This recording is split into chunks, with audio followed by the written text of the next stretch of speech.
obviamente el riesgo del neumotórax, ese tipo de circunstancias, pero bueno, cuando el paciente tiene ya decidida la colocación de un drenaje pleural, yo puse que era una buena jugada, uno coloca justamente la vía central del lado donde coloca el avenamiento. Y ahí creo que entran a jugar dos temas, ¿no?, que son muy importantes en la reanimación inicial. Una es qué tipo de reanimación se le hace, ¿no?, si es una reanimación controlada, como uno le indicaría a un paciente que tiene ciertos signos vitales todavía y es un traumatismo penetrante del torso. Y la segunda cuestión tiene que ver con la indicación de intubación orotraqueal, que podría, por supuesto que está la intención de oxigenar lo mejor al paciente, pero eso también podría de pronto agravar el shock, ¿no es cierto?, por lo que significa la ventilación positiva y el uso de las drogas. Creo que es un punto interesante a discutir en este momento. Gracias. Gracias, Guillermo. Sí, excelente, excelente los puntos. Creo que tenemos que detenernos ahí. Daniel y Nico.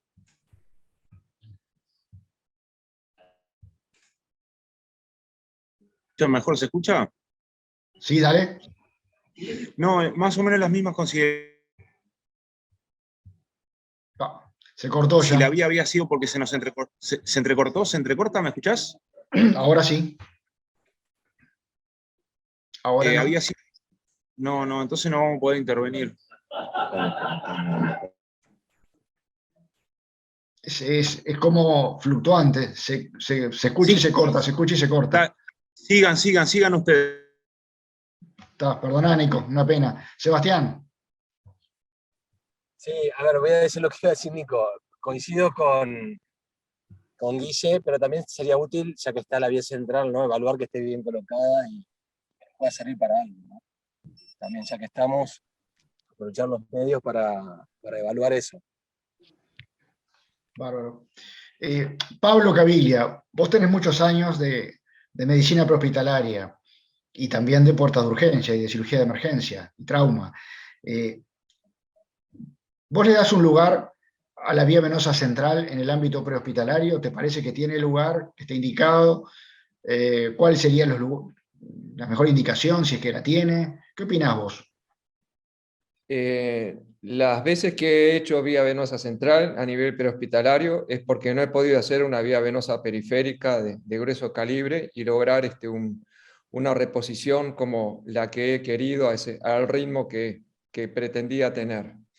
Y lo otro, obviamente, que si estamos frente a una herida de arma blanca en un hemitórax, se la hago en ese hemitórax, la vía venosa central, en caso de necesidad. Las vías venosas femorales en los traslados a veces son muy dificultosas, a veces el paciente está combativo, no dificultosas, se salen muchas veces. Y hay otro tema a nivel prehospitalario, que bueno, la asepsia generalmente no es la adecuada. Esa vía venosa central, cuando llega a la emergencia, tarde o temprano debe ser retirada porque no fue hecha en condiciones de asepsia. Y después el otro tema es la fijación, que en contadas veces recibimos pacientes con vía venosa central bien fijada. Muchas veces ponen unos leucos de urgencia para, leucos le llamamos nosotros a los papeles estos autoadhesivos, y que no es la mejor fijación y en el traslado muchas veces se sale. Así que de tener que realizar una vía venosa central, le hubiese hecho en este caso una subclavia derecha o una yugular derecha. Gracias, Pablo. ¿Camilo? Sí, buenos días para todos. No, destacar el enfermo, yo no sé si tiene criterio de intubación, pero le colocaron el drenaje antes de intubarlo, ¿tá? Y eso es fundamental, porque estamos muy sistemáticamente recibimos enfermos con heridas penetrantes de tórax intubados sin drenaje de tórax, de ninguna manera. Entonces esto es como un experimento para hacer un neumotórax hipertensivo, ¿no? Entonces, destacar eso, que le drenaron el tórax primero y después lo intubaron al paciente, que no me queda muy claro que tenga criterio de intubación. ¿Por qué lo intubaron al enfermo? No me queda muy claro. Perfecto. Gracias, Camilo. Maximiliano. Hola, buen día, ¿me escuchan? Buen día, adelante, sí. Estoy también en el auto. No, a mí por lo que veo ahí han puesto 2 vías periféricas y una vía central. Es como 3 vías, me suena a mucho volumen para una reanimación inicial, ¿no? Más allá de no saber el débito del tubo, todo, hasta no tener un control de la hemorragia, habría que mantener una hipotensión permisiva y ya veo que tiene 3 vías el paciente, así que me suena a mucha agua. Exacto. Gracias, Maxi. Néstor. Hola, buen día. Buen día. Yo trabajo en un servicio de atención médica en un penal acá en la ciudad de Santiago del Estero y debo decir un par de cosas. La primera es que muchas veces se ha buscado vía central porque tienen los brazos totalmente destrozados por el uso de drogas endovenosas, y lo que hace sumamente dificultoso colocar una vía periférica. Eso es un punto. Y la otra, en el servicio de atención médica en el que yo trabajo, tiene fluoroscopía y tiene, además de equipo de rayos, y está bastante bien nutrido. Entonces, hay una serie de cosas que se pueden utilizar. Yo creo que por ahí, en medio de la desesperación de no poder colocar una vía periférica, la persona que la colocó, si tenía determinadas habilidades, por esa razón lo debe haber utilizado. Ahí está. Gracias, Néstor. Pablo. Siguiendo un poco la dinámica de la TLS, si coloco un drenaje y no recibo, no dreno sangre, y no sé cuánto, digo, un gasto hemático, no me queda claro cuánto, y no dreno neumo, y el paciente se deteriora, ¿esto sería igual a intentar un segundo drenaje en ese hemitórax? Hablo previo al traslado. No entendí la pregunta, Pablo. Interpretar que de repente está mal colocado ese drenaje o se obstruyó, porque puede haber pasado, y frente al deterioro colocar un segundo drenaje para descartar justamente eso, ¿no? El mal posicionamiento y el deterioro del paciente con un drenaje mal posicionado. Bien. Ahí Daniel y Nico levantaron la mano, no sé si te quieren responder. No, en realidad, bueno, estamos con problemas de conexión. Ahora nos conectamos desde el celular, Fernando, y nos quedó la duda si la vía había sido colocada antes o después del drenaje. Y yo preguntaba ahí en el chat, el tema es que Alison ya nos mostró una foto del paciente, parecía que no tenía vía del lado derecho y que tenía un hematoma en el cuello, me pareció. ¿Podés poner la foto, Alison? Mirá el lío que armaste con un slide solo, ¿no? Lo que pasa es que esa foto es en bloc. Sí. No es de cuando llegó. Y anestesia se la decidió sacar a la vía. Sí, capaz que ese hematoma es en la zona de donde estuvo la vía, del lado derecho. Del lado derecho era que estuvo la vía, Ahí sí. está. Sí, yo me perdí un poco, pero no nos quedó claro la colocación de la vía venosa central. ¿Cuál fue la indicación? Si el paciente tenía 2 vías periféricas. No, en realidad llegó y no sabía, en la historia no constaba, Tampoco, y el colega que lo trasladó tampoco nos lo dijo, si fue antes, después o por qué. Bien. Dale, gracias. Ese dato no lo tengo. Creo que Daniel, en este momento, con esta consideración que acaba de hacer, justamente le da el broche a toda esta discusión, ¿no?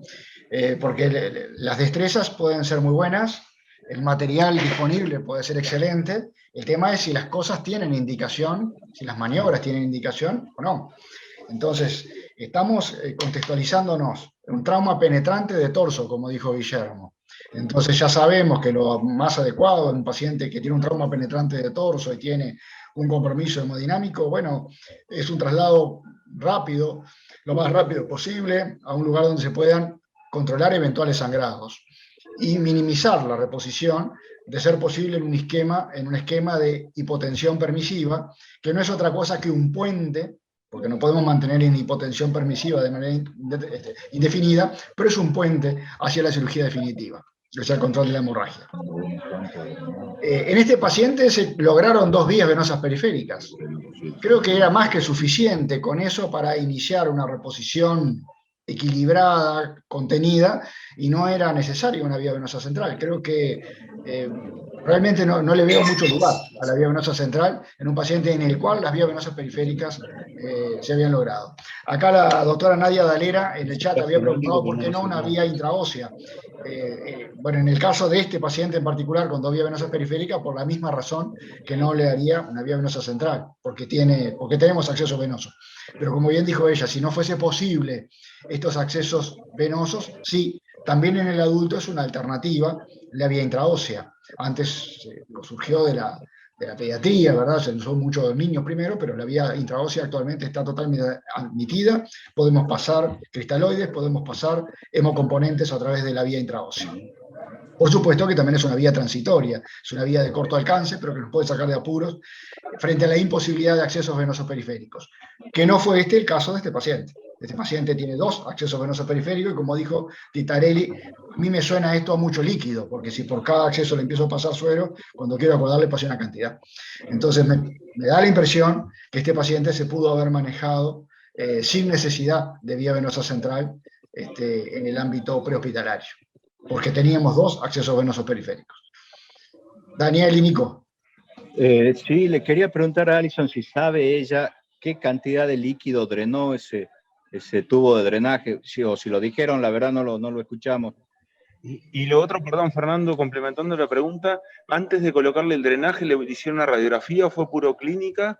Y de colocar el drenaje, ¿sí tenía indicación o nos parece que tampoco, que podría haber llegado al centro de traslado de la penitenciaría al hospital sin el drenaje? No, ya te digo que en la penitenciaría radiografía no hay, radiología no hay. Bueno, llama la atención también que la distancia eran 37 minutos y lo que muestra Alison fue como 2 horas, de 16 a 18 también. O sea Sí, que no lo trasladaron rápido el paciente.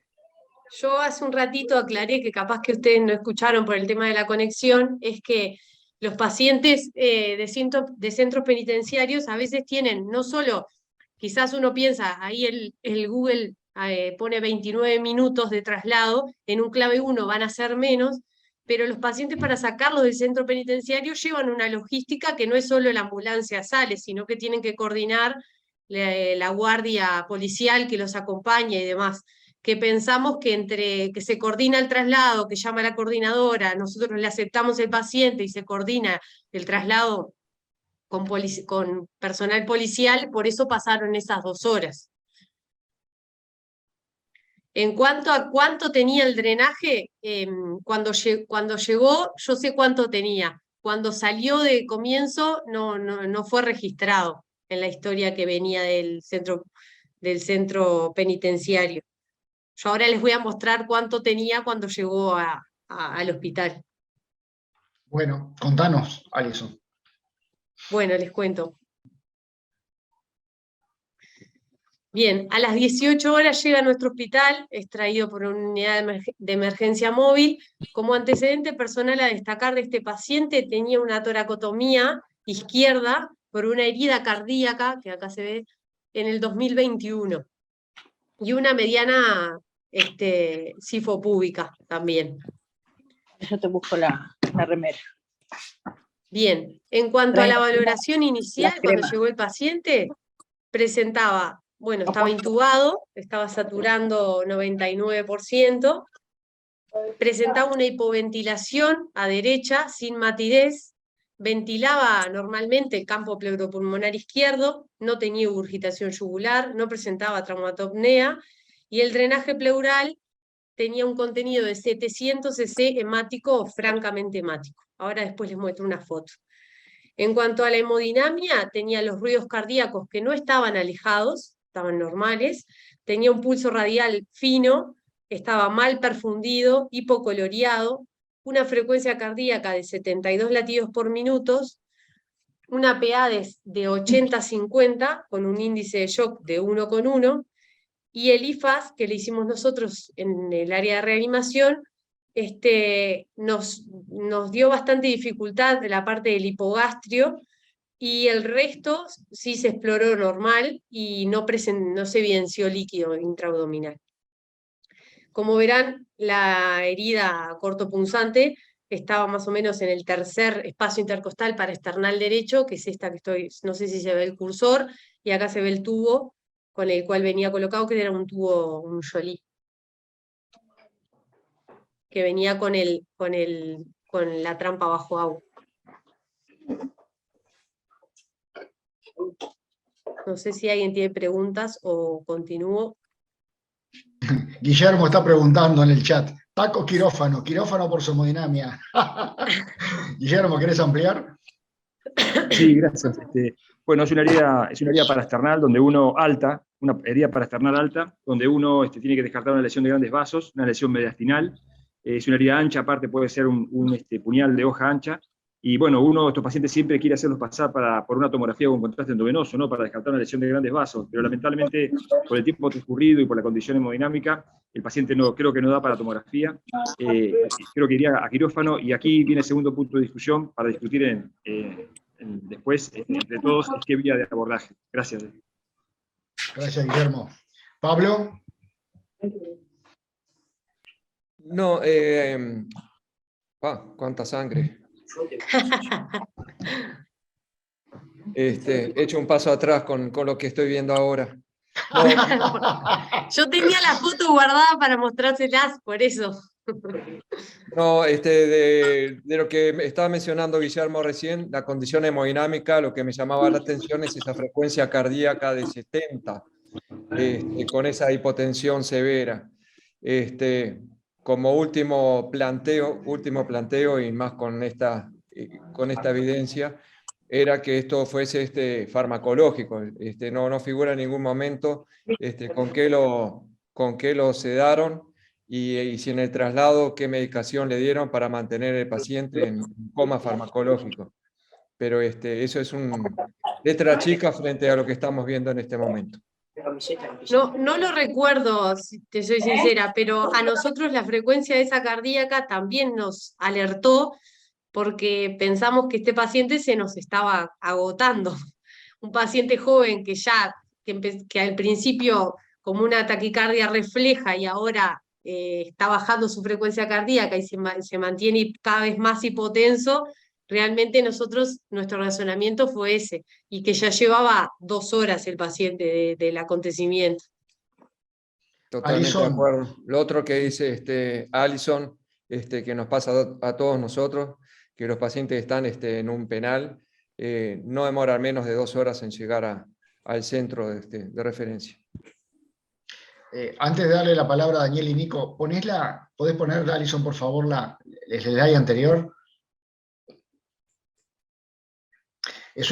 Lo que voy a decir es una tontería, es un detalle, porque no quita que el razonamiento que se está haciendo creo que es el correcto, ¿verdad? Y más después de esta foto que mostró Alison del drenaje pleural. Pero viste que tiene en este momento una frecuencia cardíaca de 72 y una PA de 80-50. El índice de shock no es 1,1, porque si tú dividís 72 entre 80 te da menos, te da 0,9. No está tan chocado. Tú tenés que dividir frecuencia cardíaca entre sistólica. Pero no importa, digo, es una pavada.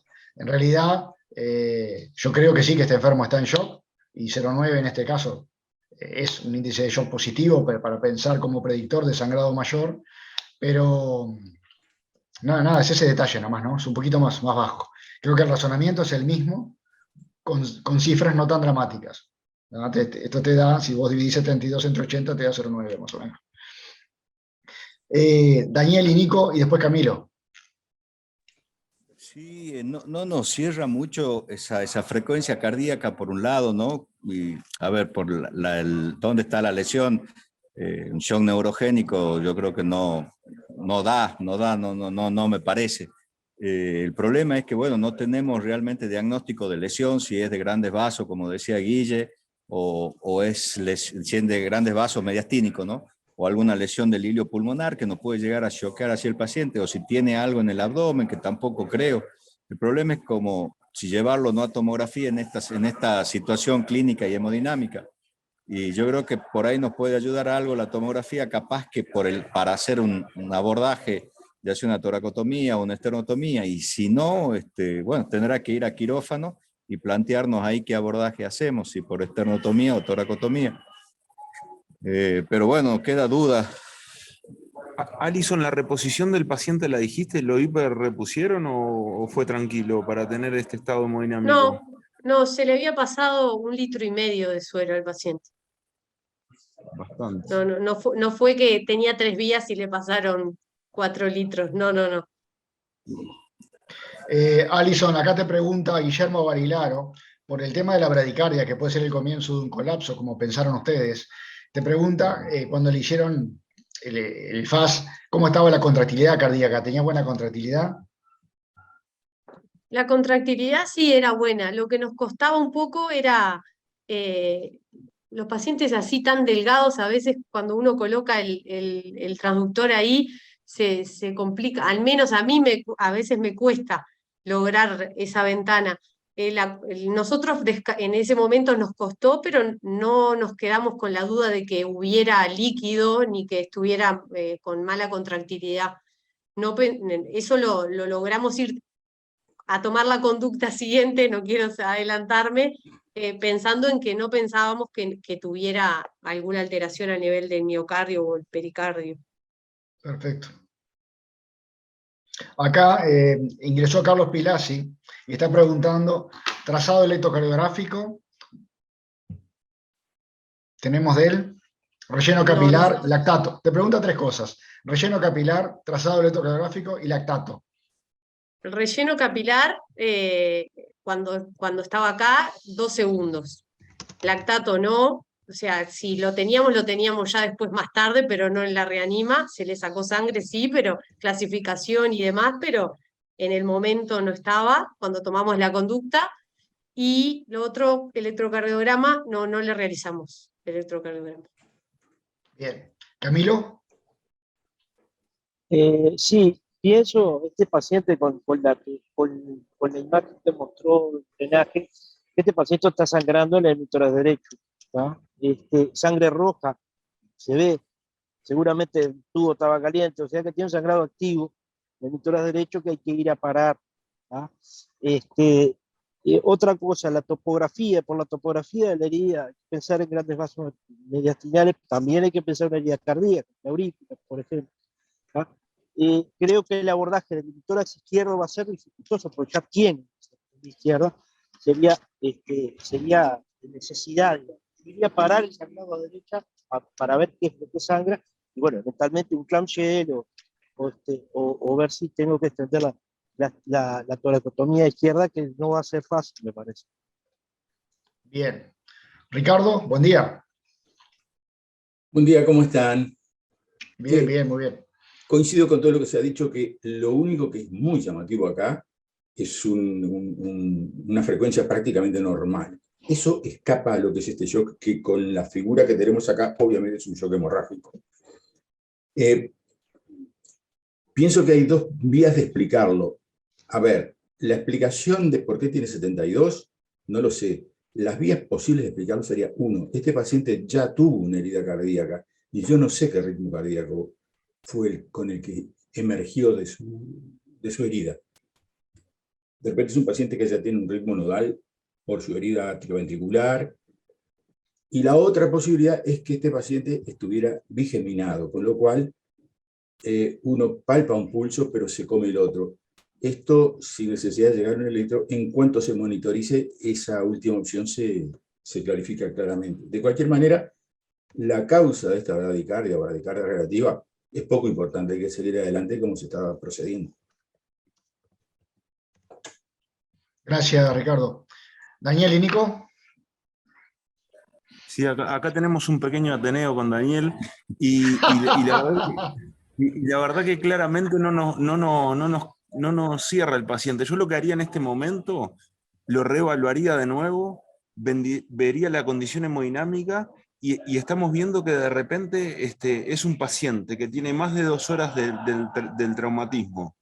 En el tubo tiene 700, o sea que no tiene indicación precisa de operarlo ya. está hemodinámicamente en esa situación que no, digo, que no podemos definir bien, está raro desde el punto de vista hemodinámico. Entonces pensamos que de repente una tomografía nos podría aportar en este paciente, inclusive si la tomografía no muestra lesiones ni cardíacas, ni de hilio pulmonar, ni de grandes vasos mediastinales, inclusive el paciente podría andar bien sin operación. Digo, capaz que ya se drenó lo que se tenía que drenar, se estabiliza, una cuestión de droga, de la intubación, del manejo hasta ahora hospitalario, y ahora hay que poner la pata en el freno, reevaluar el paciente y ver qué paciente tenemos en realidad. Bueno, esto está bien interesante porque del mini Ateneo de Daniel y Nico surge una valoración o la pedida de una valoración por tomografía computada. En el otro extremo están Guillermo Barilaro y Eduardo Eskenazi, que dicen las opciones 2 y 3, bloque quirúrgico y activo código rojo y continúo la reposición. Eduardo Eskenazi, buen día, ¿cómo andás? ¿Querés ampliar un poco? Buen día, ¿cómo están todos? Bien, bien, bienvenido. No, era una única, entré de tarde, era una única herida de arma blanca para external derecha. Exacto, exacto. Perfecto. Mirá, está bien lo que dijeron, son 700, pero no importa la cantidad de sangre que salió. Eso es algo más. Y sabemos todos que sale más de 1500, podría ser una toracotomía o ir a cirugía. Pero también si sale 1500 y el paciente se mantuvo hemodinámicamente normal después de la reposición y todo, con la expansión pulmonar, tampoco es esa la causa. Acá es un conjunto de cosas. Salió sangre rutilante como se ve ahí, roja, y el paciente está con shock hemodinámico. Lo de la frecuencia cardíaca, nada, no lo tomaría por ahora porque es algo que nos está embarrando la cancha, pero me parece que hay que llevarlo al quirófano. Bien. Y la TAC, no sé si me va a dar algo más. ¿Qué va a dar la TAC? Si ya es para quirófano, la TAC siempre, como decimos, no me va a dar nada, porque esto sería arma blanca, es ahí, es local, no es como una de fuego que tal vez está en otro lado. Así que no vale. Y después hay que pensar o toracotomía o esternotomía. Y eso ahí hay una discusión linda. Bien. Daniel y Nico. Sí, con respecto a lo que dice Eduardo, sí, coincidimos, o el paciente o va a quirófano o va a TAC, pero no creemos que vaya a TAC y después quirófano. La TAC era una posibilidad en el contexto de este paciente que no teníamos un diagnóstico adecuado, digamos, de la lesión, pero sí, no es que vaya a TAC y después lo pasaríamos a quirófano, eso sí, estamos de acuerdo. Carlos Pilasi, ¿cómo andás? Sí, con 80-50 tampoco está para TAC mucho, ¿no? Esa era mi pregunta, porque hasta ahora solamente veía que tenía la frecuencia cardíaca. ¿Cómo está la presión? ¿Cómo está?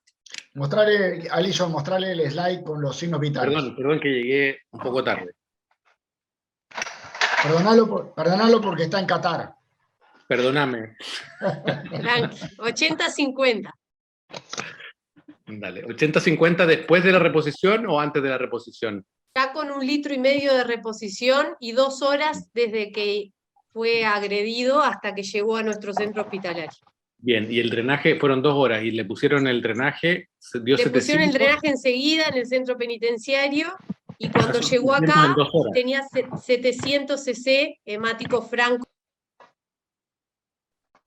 Pero en 2 horas entonces, esos 700 cc de ahí han pasado 2 horas de eso y está oscilando, o sea, no está tapado ni se movió el drenaje del sitio, está funcionando. Alison, está silenciada. Perdón, está funcionando. Bien. Y la vez pasada lo habían operado una toracotomía izquierda. Sí. El lado derecho no había tenido nada. Una herida Bien. cardíaca. Y está intubado ahora el paciente, además. Está intubado. Bien. Lo intubaron en el centro penitenciario. Llegó así. Bueno, muy bien. Contanos, Alison. Bueno, para hacer una ensuma de nuestro razonamiento, es un paciente de 33 años, un PPL, con una herida penetrante por arma blanca en hemitórax derecho, tercer espacio intercostal para esternal derecho. Bueno, el índice de shock 0,9 con la corrección de Fernando. 2 horas de evolución desde el trauma. Activamos el código rojo comenzamos con la reposición con 2 volúmenes de sangre total, con el protocolo que utilizamos en nuestro hospital, y lo llevamos a bloque quirúrgico. Bien, les muestro esta foto. Este es el monitor cuando llegamos a bloque, entre que se acomodaba el paciente, anestesia y demás. Esa era la lectura electrocardiográfica, 75 de frecuencia y una PA que ya que se estaba reponiendo con sangre total, tenía esa PA, 103,56 según el monitor. Bueno, hicimos toracotomía derecha, fue la decisión de nuestro equipo, y como verán, en la pared anterior del tórax derecho hay un sangrado en jet, y lo que le sangraba al paciente era una arteria intercostal, que sangraba bastante, bastante de verdad.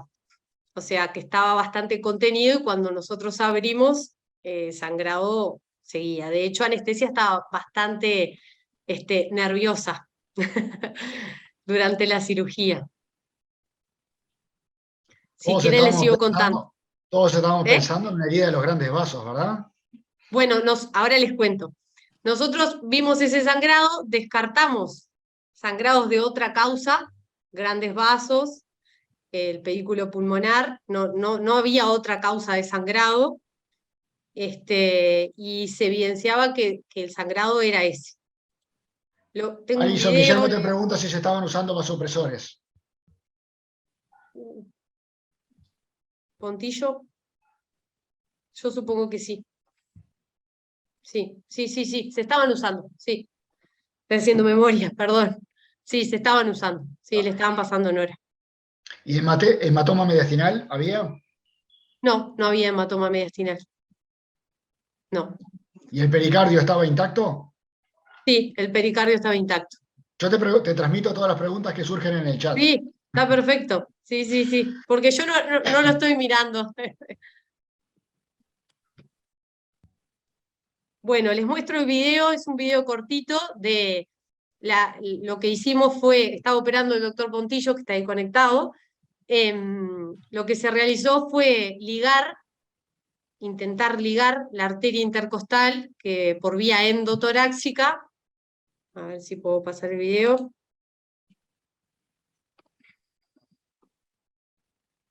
Perdonen las rayas, pero son de la cialítica. Los videos está bastante difícil que no. Resultó bastante incómodo ahí bajar el punto y hacer el punto. Lo paso de vuelta.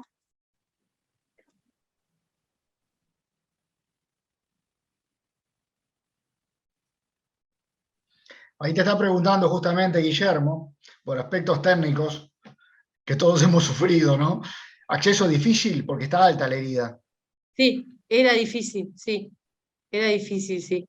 Realmente era bastante incómodo. La clampeamos con una americana, ahí Pontillo está bajando el nudo, pero realmente bastante dificultoso. De hecho, debo de contarles que no tuvimos suerte y hubo que cambiar la estrategia. Y si quieren, les tiro una pregunta que se me acaba de ocurrir y no la habíamos pensado. ¿Qué harían ustedes ahora? No pudimos hacer el punto, ¿cómo seguirían para tratar de hacerlo? Perfecto. Se me acaba de ocurrir la pregunta, así no digo qué hicimos nosotros. Te van a tirar unos tips. Una pregunta, Alison. Sí. Sí, que tenemos dudas, claro. ¿La herida les quedó por arriba al abordaje? ¿Entraron en el quinto o sexto espacio intercostal? La herida quedó por arriba, sí. Una toracotomía anterolateral derecha, ¿verdad? Sí. Y la herida quedó por arriba y el sangrado intercostal estaba por arriba y estaba de muy difícil solución. Sí. Bien. Bueno, hay 3 participantes que levantaron la mano. ¿Pablo? Sí, no, creo que tenemos que sacarle el jugo también a algunos aspectos de esta presentación. Alison nos mostró el monitor y no es detalle. Nosotros tenemos que participar en conjunto con el anestesista. Acá asumimos que viendo el monitor no tenemos por qué ser especialistas, pero el ritmo era de complejos angostos, aparentemente, digo, por lo que veo de lejos no había ningún tipo de bloqueo, ya Ricardo Walker había mencionado, ritmos que pueden ser agónicos, no era la situación, y eso podría haber, y bueno, y la onda de pulso es una onda de pulso amplia como la que estamos viendo, porque eso podría haber condicionado justamente una especie de control de daño, control de sangrado antes de hacer una hemostasis definitiva, y una reanimación previa a continuar con el acto quirúrgico. Perfecto, Pablo, gracias. Guillermo. Sí, gracias. Bueno, muy buenos los comentarios realmente. Uno de estos casos, cuando es una herida paraexternal por arma blanca alta, como en este caso que está en tercer espacio, uno siempre piensa en la posibilidad de hacer una esternotomía mediana. Es la mejor vía de acceso, en principio por nuestra experiencia, porque uno accede justo a donde está la lesión, e inclusive si es más profunda y hay una lesión mediastínica, bueno, esa vía realmente es muy buena, porque cae justo sobre el foco mediastínico. El tema, por supuesto, como siempre, ¿no? Tener experiencia con hacer una esternotomía y tener los elementos, los recursos instrumentales para hacer la esternotomía. La segunda opción, el plan B, que yo creo que es de uso más frecuente para el cirujano general, es hacer una toracotomía anterolateral derecha, que nosotros siempre cortamos cartílagos costales, uno para arriba y uno para abajo, pero en este caso cortaríamos 2 cartílagos hacia craneal, hacia arriba, porque eso da mucho más campo, y bueno, uno puede acercarse más al foco sangrante. Aún así, como está bastante alto en el tercer espacio, puede pasar, como estaba mencionando Alison, que está ocurriendo, que sea difícil el acceso. Entonces, otra posibilidad es, mientras uno está trabajando por la toracotomía, ampliar la herida de arma blanca, ampliar la herida traumática, y a través de la misma pasar puntos que abracen la costilla para intentar de esa forma, como siguiente paso, ¿no? Como plan B, cohibir el sangrado con un punto, digamos, pericostal.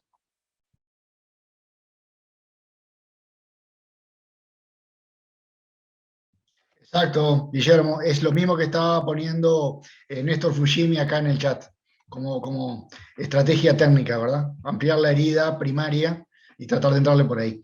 Ricardo. Sí, quería decir 2 cosas. A nosotros nos parece personalmente un buen abordaje el quinto espacio, porque el quinto espacio es universal para todo el tórax, que en el peor de los casos se puede tirar hacia el quinto espacio contralateral y hay un excelente abordaje del mediastismo. En nuestra experiencia, que recuerdo en el hospital de clínica, alguna vez que quisimos hacer una esternotomía, aquello fue un lío, no se encontraba la sierra de Gili, nadie sabía cómo funcionaba y entonces se perdía mucho tiempo. Pero estoy de acuerdo con Marinaro que depende de la experiencia que tenga uno. Eso en cuanto a la abordaje. La otra cosa, la solución de esto, yo creo que la experiencia en cirugía laparoscópica nos da alguna solución para este sangrado. Donde este paciente tiene la herida, allí se puede introducir una aguja Reverdent, se recupera en el tórax, se engarza un hilo, se saca, se vuelve a introducir por debajo de la arteria, se tira el hilo y se ata por fuera. Y es una medida muy sencilla, muy fácil y muy efectiva. Nos ha dado muchos resultados en cirugía laparoscópica con sangrados de epigástrico. Bien, muchas gracias, Ricardo. No sé si alguien más quiere hacer algún aporte. Si no, seguimos, Alison. Bueno, muy bien. Bueno, nosotros lo que hicimos fue lo que estaba comentando por ahí. Lo que hicimos fue utilizar una aguja curva, pero en realidad la abrimos, la forzamos, para que se pareciera una aguja de tipo esquí, con esta forma. Entonces lo que hicimos fue entrar por el espacio intercostal y hacer, no sé si se ve el cursor. Sí, se ve perfecto. Hacer este trayecto, entrar por acá y salir por debajo y atar afuera. Entonces abrazábamos el pedículo intercostal, que era el que estaba sangrando. Perfecto. Lo que hicimos fue ampliar la herida que tenía en el hemitórax, la herida traumática, y usar, como dijo Pablo, ese acceso para introducir la aguja y salir. Bárbaro. No fue del todo cómodo, debo decirlo, pero se logró. Fue la forma con la que logramos parar el sangrado. Eduardo. Sí, es eso lo que dijeron. Lo que hay que hacer es ampliar, no hay que tener miedo en hacer toracotomías accesorias. tanto arriba como abajo, cuando uno tiene una lesión diafragmática, lo mismo, que a veces no llega en la parte anterior, no hay que tenerle miedo y hay que hacer toracotomías accesorias chiquitas como para hacer esto. Y lo que se hace en vez de que les costó a ustedes con la aguja es con el hilo, agarran una bertola, lo pasan por el borde superior, entran a cavidad, la toman, pasan por el otro lado la bertola de vuelta, toman ese hilo y ya lo tienen afuera para hacer el nudo. Eso es lo más rápido y lo más fácil, creo que lo dijeron también. No sé qué es Eduardo, no sé qué es la bertola, acá en Uruguay no.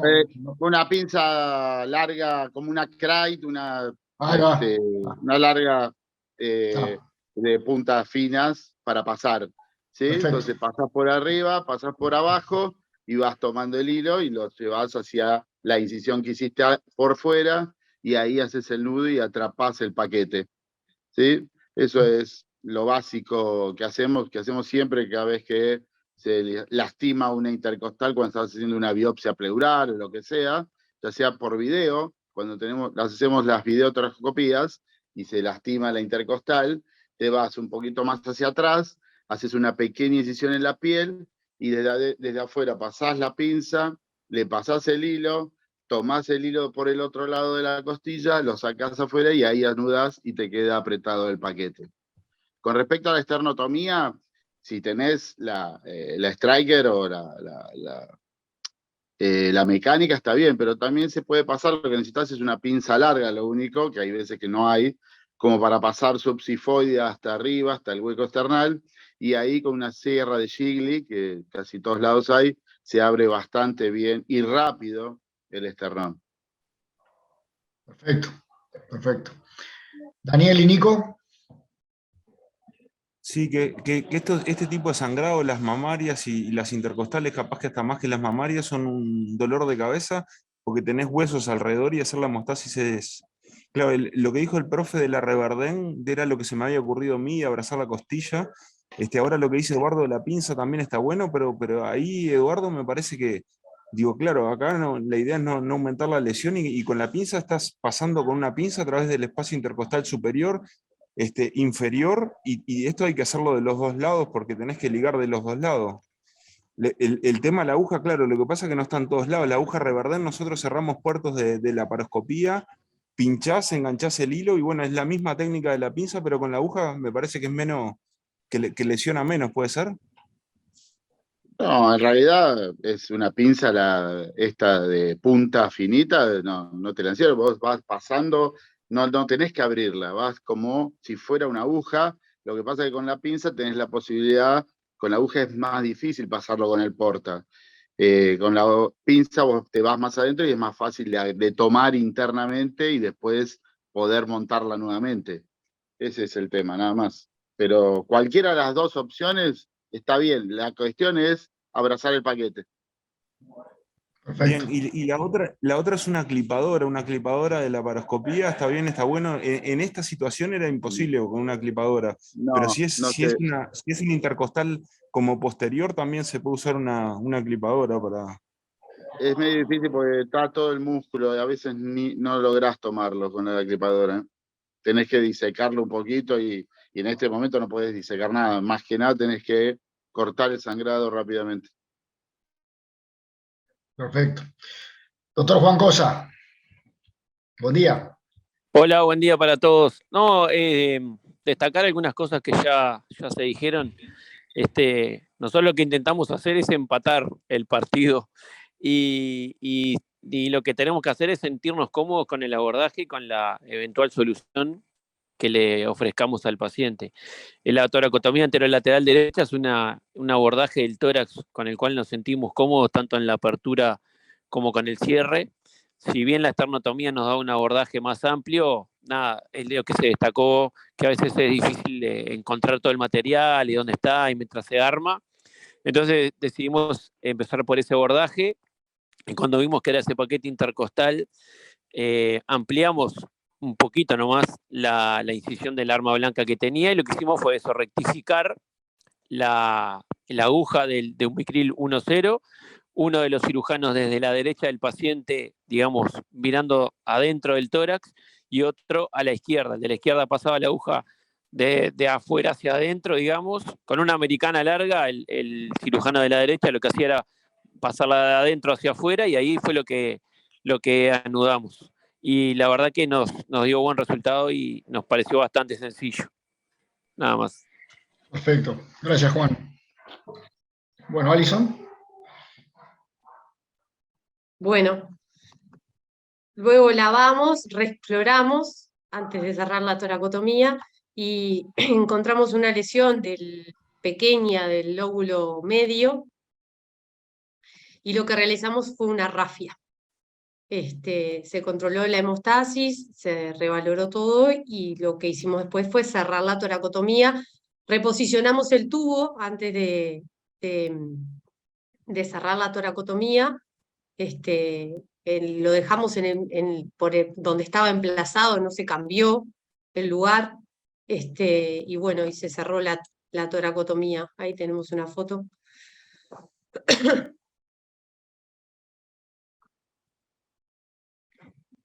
Cabe destacar que el paciente vieron que tenía una toracotomía izquierda previa. Ese paciente en el 2021 fue operado por la misma guardia y fue también el mismo residente que fue el doctor Pontillo, con la misma guardia de miércoles, cuando tuvo una herida cardíaca del otro lado. Después de leer la historia nos dimos cuenta, cuando se fue a escribir la descripción, de que había sido operado por ellos también. O sea que el doctor Pontillo es el salvador de la vida de este muchacho, ¿no? Para mí que sabe que el miércoles es que está Pontillo. Muy bien. Pablo Caviglia, habías levantado la mano. Sí, la había levantado, solo un detalle, capaz que para preguntarle a Eduardo o en general. Drenaje de tórax que vienen colocados de afuera, ¿se mantienen o se retiran y se pone uno nuevo, digo, por el concepto de las condiciones nuevamente de asepsia? Sí, habitualmente lo sacamos porque, nada, qué sé yo, lo saca, antes de operar lo sacamos, pero no sé cómo lo pusieron al tubo. Indudablemente en la guardia se lo pusieron, no es de las mejores maneras, la mejor condiciones asépticas.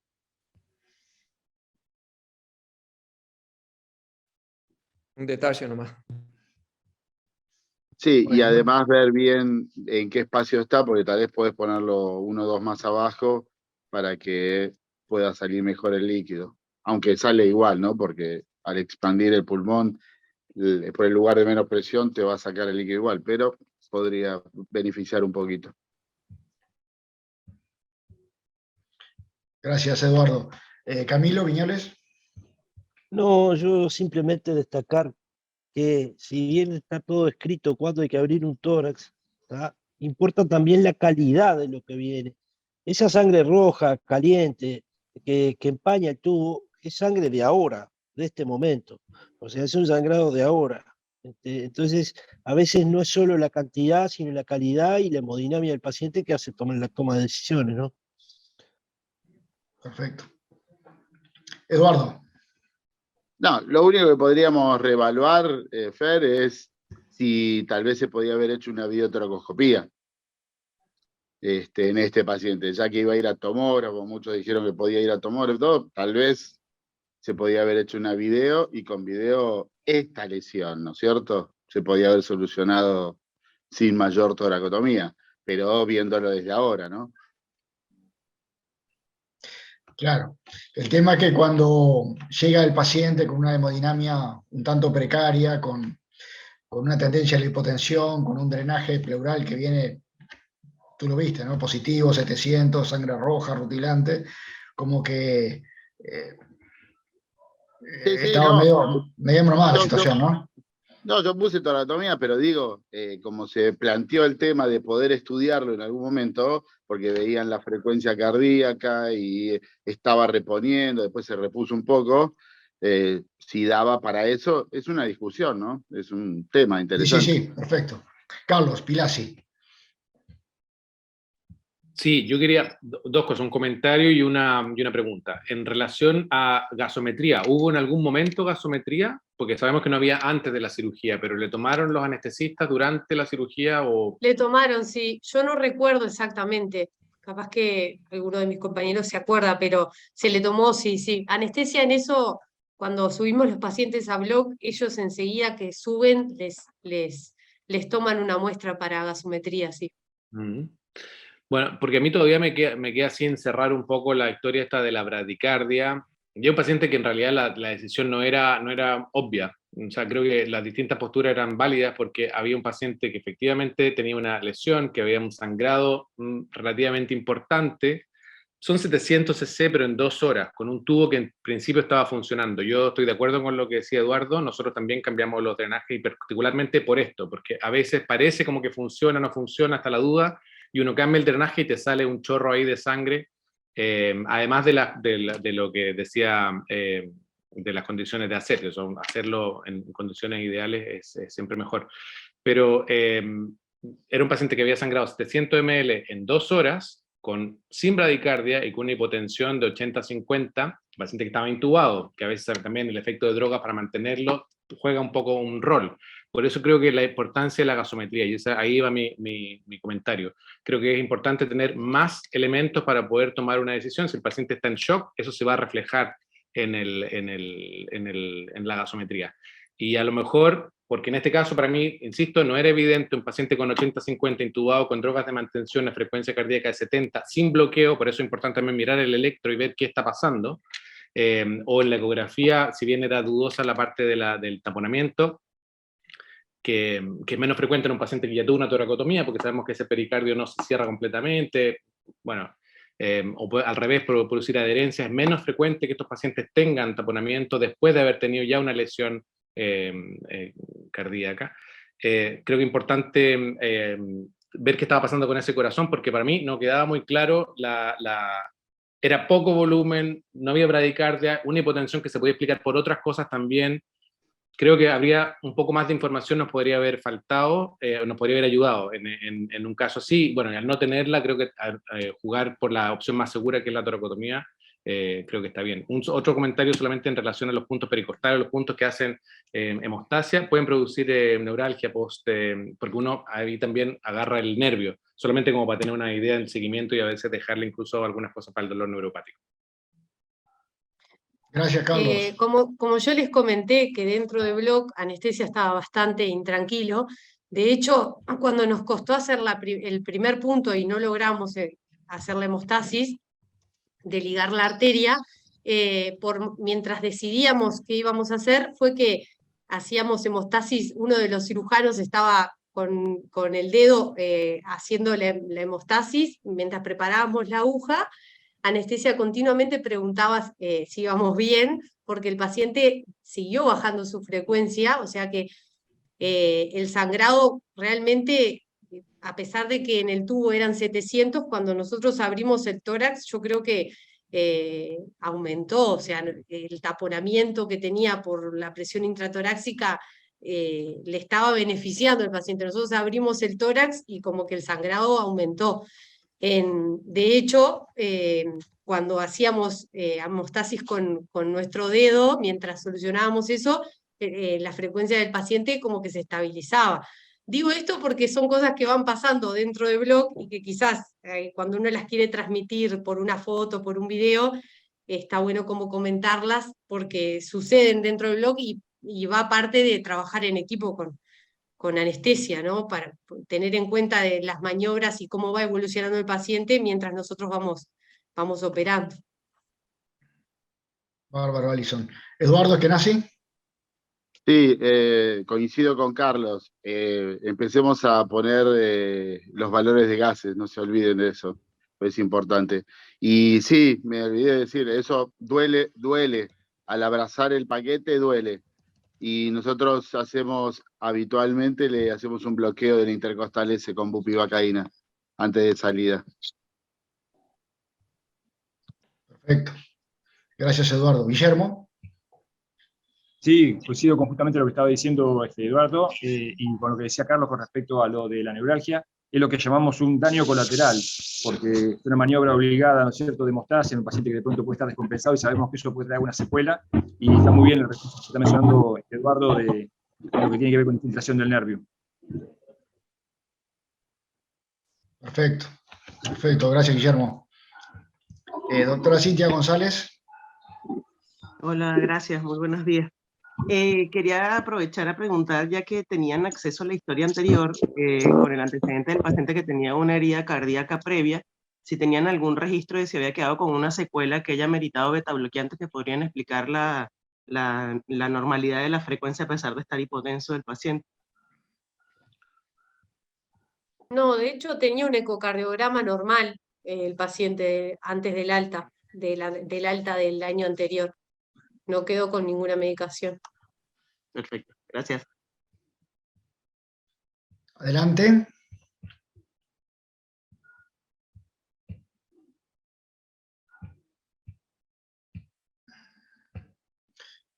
Camilo Viñales. Sí, destacar una vez más cómo han cambiado las cosas en estos años en cuanto a la fisiología del paciente, al ingreso. Hemograma, clasificación, gasometría y ojalá tromboelastograma son cosas fundamentales en este tipo de pacientes. Entonces, nos permiten tomar decisiones cruciales. Entonces, me parece que la gasometría es de inicio, cuando el enfermo llega, ¿no? Ya ese es un concepto fisiológico. El enfermo se muere por la fisiología, no por la anatomía, se muere por la fisiología. Entonces, creo que tenemos que tener en cuenta y la importancia que tiene este tipo de estudios al inicio, al ingreso del enfermo. Gracias, Camilo. Doctor Ariel Ayala. Primero, no soy doctor, buen día, profesor, no soy doctor, soy enfermero Ariel Ayala. Pregunta, ¿por qué no se hizo gasometría en la puerta cuando ingresó? Porque nosotros, por ejemplo, en ciertas patologías acá en Uruguay, cuando llegan, yo como enfermero, ya saco sangre y ya pregunto si quieren gasometría o no, si la gasometría venosa puede servir para descartar algo o tiene que ser una gasometría arterial. Pregunto eso. No sé, Alison. O Marcelo. Se le saca al paciente, sí. Nosotros no contábamos con el resultado. Dinámicamente se le saca la sangre al paciente y, y decidimos subirlo a bloc. Cuando nosotros llegamos a bloc, el resultado de la gasometría no lo teníamos y anestesia decide sacar nuevamente una gasometría. Fue bastante dinámico eso. Perfecto. Gracias. Juan Castiglioni. ¿Cómo andan? Buen día, saludo a todo el staff. Buen día, buen día. Un gusto ver tantas caras conocidas y poder compartir con ustedes. No, simplemente que frente a los exámenes paraclínicos, cuando existe una hipotensión sostenida, realmente nos complica a los enfermeros en puerta poder obtener resultados paraclínicos por esta baja presión. De hecho, ya inferior a 70 y 60 de sistólica, se nos vuelve realmente complicado, ni siquiera de miembros inferiores a veces, que no es lo correcto, no es el mejor parámetro, pero ni siquiera de ahí podemos obtener. Simplemente compartir eso, y muchísimas gracias. Gracias, Juan. Carlos. Sí, creo que la pregunta de los dos enfermeros es súper relevante. Para empezar, no es necesario que el gas sea arterial, basta la sangre venosa, el lactato no varía tanto, por lo tanto tomar una sangre venosa es suficiente. Y es necesario tomar una muestra de sangre. Si uno tiene que tomar un examen, o dos, los dos principales van a ser el grupo IRH del paciente, y el segundo es el gas, la gasometría.